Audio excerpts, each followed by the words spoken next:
Okay, hello again. This is part 2 of Varieties of Democracy. We're going to be focusing on the majoritarian consensus divide. So, in the last set of slides, we looked at parliamentarism and presidentialism as one way of distinguishing different types of democracies according to the relationships between the executive and the legislative branch. Another way of classifying democracies is a little bit more complicated, and it's the majoritarian consensus divide. This idea was popularized in a book by Arend Leiphart, a Dutch political scientist, Varieties of Democracy. According to Leiphart, what matters is not so much the relationship between the branches of government, but the type of electoral system used to fulfill the legislature. Now, by itself, the type of electoral system isn't all that interesting, but Leiphart notes that the type of electoral system correlates very highly with other institutional setups like federalism or central bank independence, or the ease with which constitutions can be changed, constitutional rigidity, the kind of party system in place, whether it's multi-party, two-party, two-and-a-half party, and even the level of welfare spending seems to be affected by the type of electoral system used to fill seats in the legislature.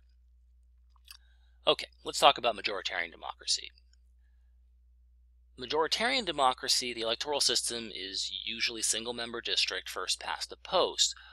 The reason this system is adopted is primarily in order to manufacture a parliamentary majority.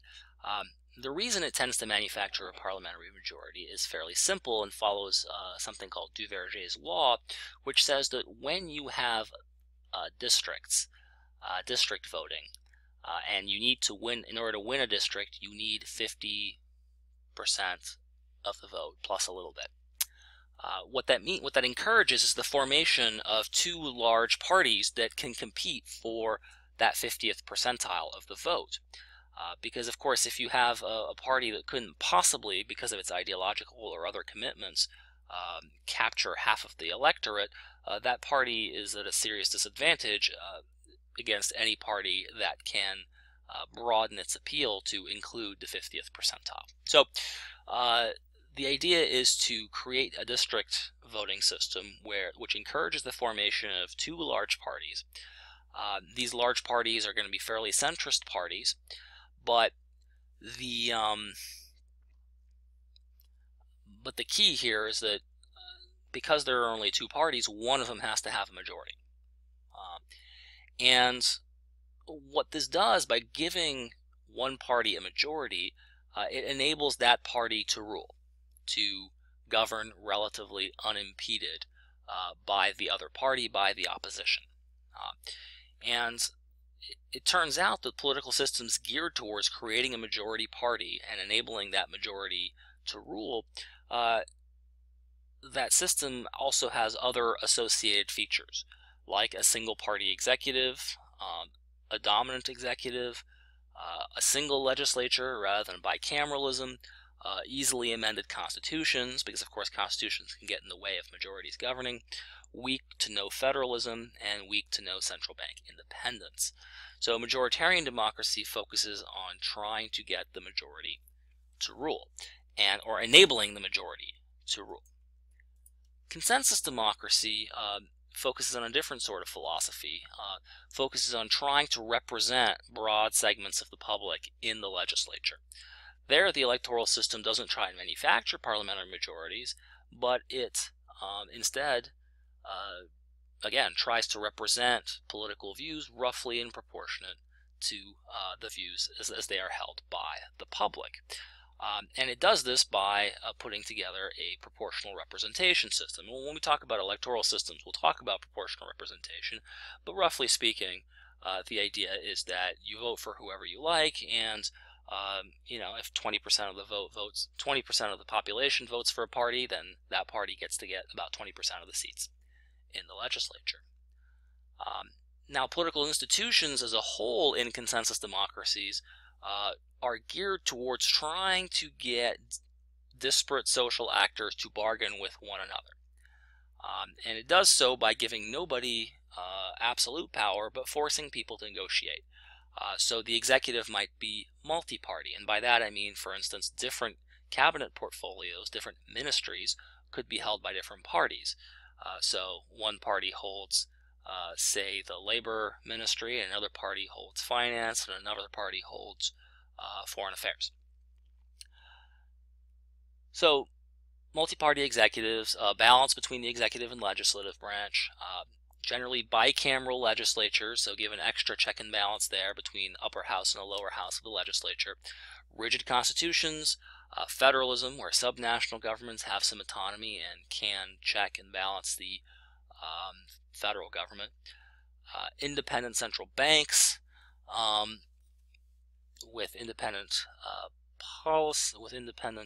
monetary policy, again can serve as a check and balance to government.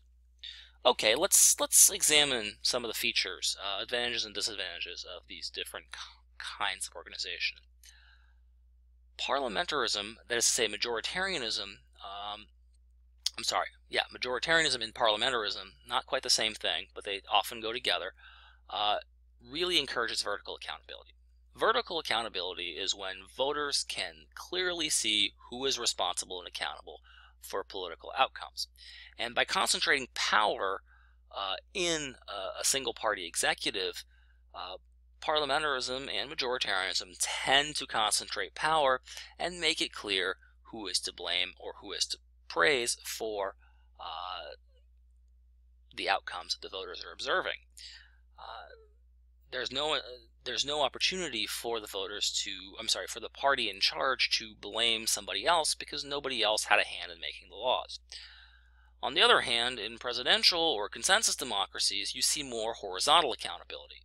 Horizontal accountability is when it's not the people holding the parties accountable, but it is primarily different parties holding each other accountable, or different parts of the government holding each other accountable through checks and balances.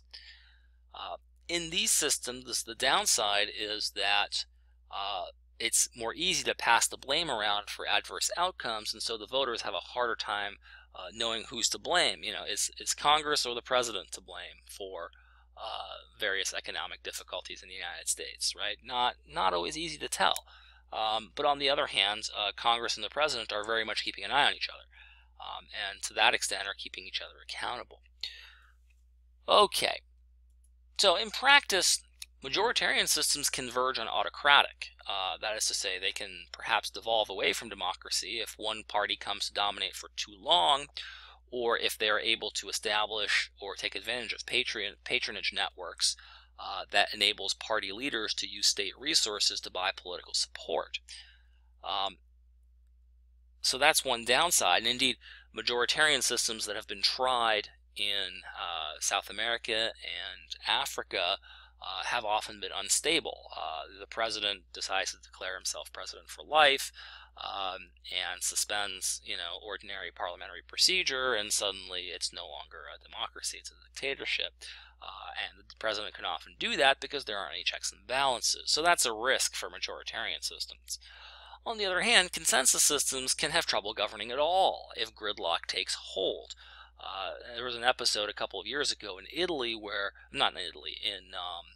in Belgium, where there were, for about 186 days, so about half the year, Belgium had no government. Literally had a parliament, but nobody was filling the cabinet ministries because they couldn't agree on a prime minister, and so you have gridlock where none of the parties can form a stable majority, and as a result, either the prime minister is extremely unstable and is voted out very quickly and has a hard time governing, or no prime minister can be agreed on at all. And this is something that happened also recently in Italy, where it was very hard to agree on a prime minister because many parties had, somewhere between 20 and 30% of the vote, and as a result, no stable majority could be found.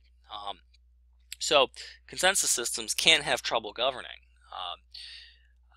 but aren't perhaps as susceptible to kinds of autocratic takeovers. Okay, so let's review really quickly. I know this is a lot of information, but let's review what we know. Is the executive more powerful in a presidential or a parliamentary system? I'll give you a minute to think about it. Okay, it's parliamentary. The prime minister, remember, is a powerful figure in the parliamentary system. He combines the power of the parliament and the power of all the ministries and cabinets. And so he has considerable power to discipline members of the legislature in his party, because he's the leader of the party and he controls party resources, especially if he is able to control who gets to run for office, which is often the case. Then he's an extraordinarily powerful figure. What about this one? The president is more powerful in a presidential or a parliamentary democracy? Think about it for a second.